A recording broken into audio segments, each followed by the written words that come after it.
तो आज बात करते हैं साधारण ब्याज की। साधारण ब्याज की ये सुपर ट्रिक आज हम आपको बताएंगे।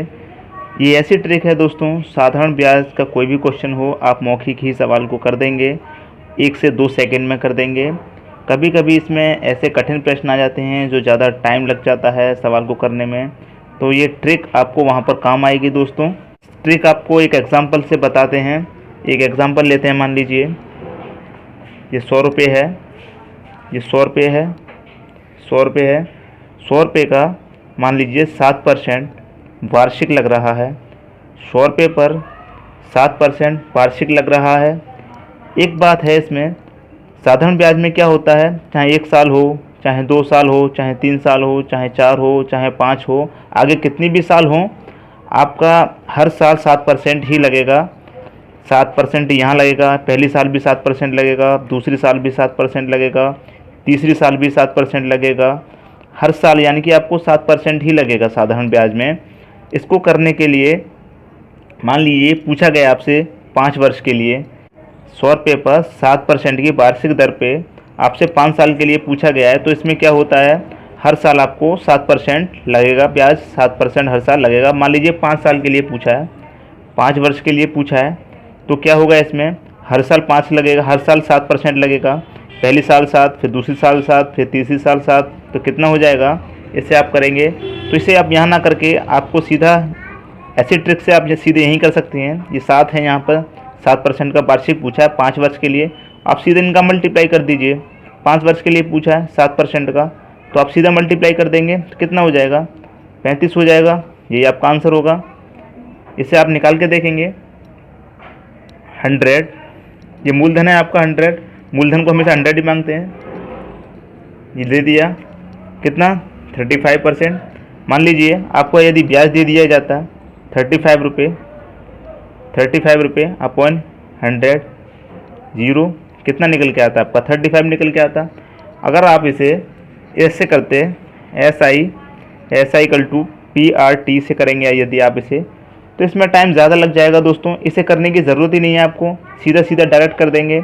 7% पूछा है, 5 वर्ष के लिए पूछा है या आगे कितने वर्ष के लिए पूछा हो, सीधा मल्टीप्लाई कर दीजिए, आपका आंसर आ जाएगा। यहाँ 6 वर्ष के लिए पूछा गया था, मान लीजिए यहाँ 6 वर्ष के लिए पूछा जाता तो 7 का 6 में मल्टीप्लाई कर देते, 7 का 6 मल्टीप्लाई कर देते, यहाँ 42 आ जाता, 42 आपका आंसर आ जाता। ब्याज कितनी आ जाती है आपकी 6 वर्ष के लिए, 42 रुपये, ये आपका आंसर हो जाता दोस्तों। आगे कुछ एग्जाम्पल्स देखते हैं दोस्तों, उसमें समझेंगे। दोस्तों ये हमारा पहला एग्जाम्पल है, इससे समझते हैं। 1600 रुपये का 8% वार्षिक साधारण ब्याज की दर से 2.5 वर्ष का साधारण ब्याज क्या होगा। दोस्तों इसमें कंफ्यूज नहीं होना है, जो मैंने पहले बताया था साधारण ब्याज में जितना पहली साल के लिए लगता है उतना ही दूसरी वर्ष के लिए लगेगा। इसमें दे रखा है 8% वार्षिक दर, तो पहली साल के लिए भी 8% लगेगा, दूसरी साल के लिए भी 8% लगेगा। तो इसमें 2.5 वर्ष के लिए दे रखा है, तो पहली साल के लिए कितना लगेगा 8%, और दूसरी साल के लिए भी कितना लगेगा 8%, यानी कि दूसरी साल के लिए भी कितना लगेगा 8% लगेगा। और तीसरी साल के लिए ये आधा लगेगा, क्योंकि ये 2.5 वर्ष है, 3 नहीं है, आधा कितना लगेगा 4%। तो कितना हो जाएगा ये पूरा, 8 दूनी 16, 4 20% हो जाएगा। तो कितना लगेगा 20% लगेगा 2.5 वर्ष के लिए सीधा। तो उसे करेंगे 1600, 20% निकालेंगे 1600 का इंटू 20 डिवाइडेड बाई 100, इससे कैंसिल, और 16 का मल्टीप्लाई 20 में करेंगे तो कितना आ जाएगा 320 रुपये। ये क्या हो गया आपका ब्याज हो गया, 320 रुपये ब्याज मिलेगी आपको 8% वार्षिक की दर से 2.5 वर्ष के लिए। आपका ब्याज कितना होगा 320 रुपये, ये आपका आंसर हो जाएगा। नेक्स्ट एग्जाम्पल देखते हैं दोस्तों ये हमारा दूसरा एग्जाम्पल है। ये थोड़ा कठिन प्रश्न लिया है मैंने। किसी धन पर पहले 2 वर्षों की ब्याज दर 3% वार्षिक, अगले 3 वर्षों की ब्याज दर 4% वार्षिक तथा अगले वर्षों के लिए 5% वार्षिक है। उस धन पर 9 वर्ष बाद कुल ब्याज 1520 रुपये लिया गया। मूलधन क्या है। दोस्तों इसमें पूछा गया मूलधन। पहले क्वेश्चन जो हमने देखा था उसमें ब्याज निकालनी थी, इसमें मूलधन पूछा है, तो इसमें कंफ्यूज नहीं होना है। ये उसी ट्रिक से हो जाएगा जो हमने पहले किया था। ये ज़्यादा कठिन नहीं है, कठिन लग रहा होगा लेकिन ये हम बड़ी आसानी से कर लेंगे।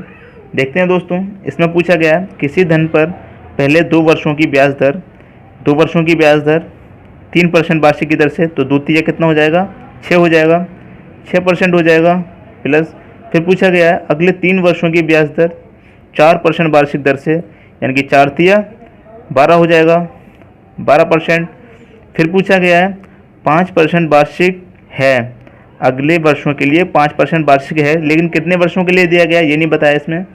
उस धन पर 9 वर्ष बाद कुल ब्याज क्या होगी। अब देखते हैं, यहाँ पर पूछा गया 9 वर्ष के लिए, तो यहाँ पर 2 और 3 कितना हो गया हमारा 5, तो बचा कितना 4।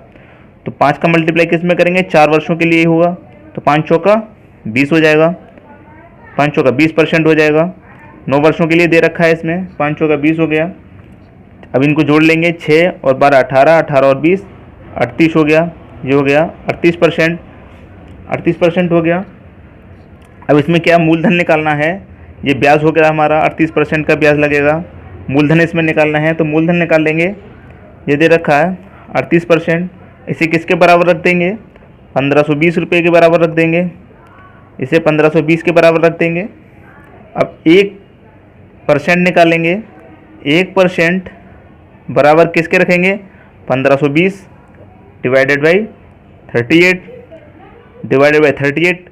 इंटू इंटू हमने कहा है मूलधन हमेशा 100% मानना है, मूलधन को हमेशा 100% मानते हैं, तो मूलधन निकालने के लिए 100 लगा देंगे। और 30 से जब इसे डिवाइड काट देंगे तो कितनी बारी कटेगा, 4 बार कट जाएगा, और एक 0 ये आ जाएगा, और 40 का और इसका 100 का मल्टीप्लाई किया तो हमें कितना मिल जाएगा, 4000 रुपये मिल जाएगा। और ये कितना हो जाएगा, हमारा मूलधन हो जाएगा, यानी कि 4000 रुपये पर 38% की ब्याज से 1500 रुपये भी 20 रुपये ब्याज लगेगी 4000 रुपये पर। ये 4000 रुपये ही क्या हो गया, आपका आंसर हो जाएगा, और यही आपका क्या है, मूलधन। तो मूलधन क्या निकल के आया आपका, मूलधन निकल के आया आपका 4000 रुपये। दोस्तों यदि आपको हमारा वीडियो पसंद आया तो प्लीज़ दोस्तों में शेयर कीजिए, हमारे चैनल को सब्सक्राइब कीजिए, वीडियो को लाइक कीजिए, और अधिक ट्रिक के लिए हमारे चैनल सब्सक्राइब कीजिए दोस्तों। धन्यवाद।